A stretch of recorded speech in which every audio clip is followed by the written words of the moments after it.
બોટાદ જિલ્લા માહિતી કચેરી ખાતે માહિતી મદદનીશ રિદ્ધિબેન ત્રિવેદીનું સ્વાગત કરવામાં આવ્યું। આ સાથે રાજકોટ પ્રાદેશિક માહિતી કચેરી ખાતે બદલી પામેલા હેમાલીબેન ભટ્ટને વિદાયમાન અપાયું હતું।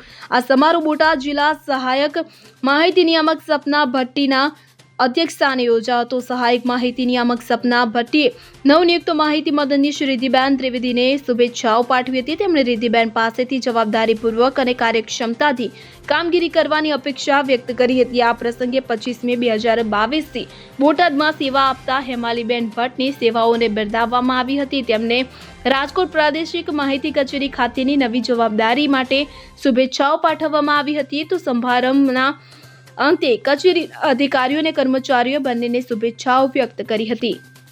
Bureau report CN24 news.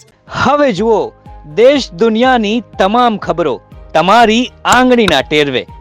ઉઠાવો મોબાઈલ અને Google Play Store પરથી ડાઉનલોડ કરો અમારી CN24 ન્યૂઝ મોબાઈલ એપ।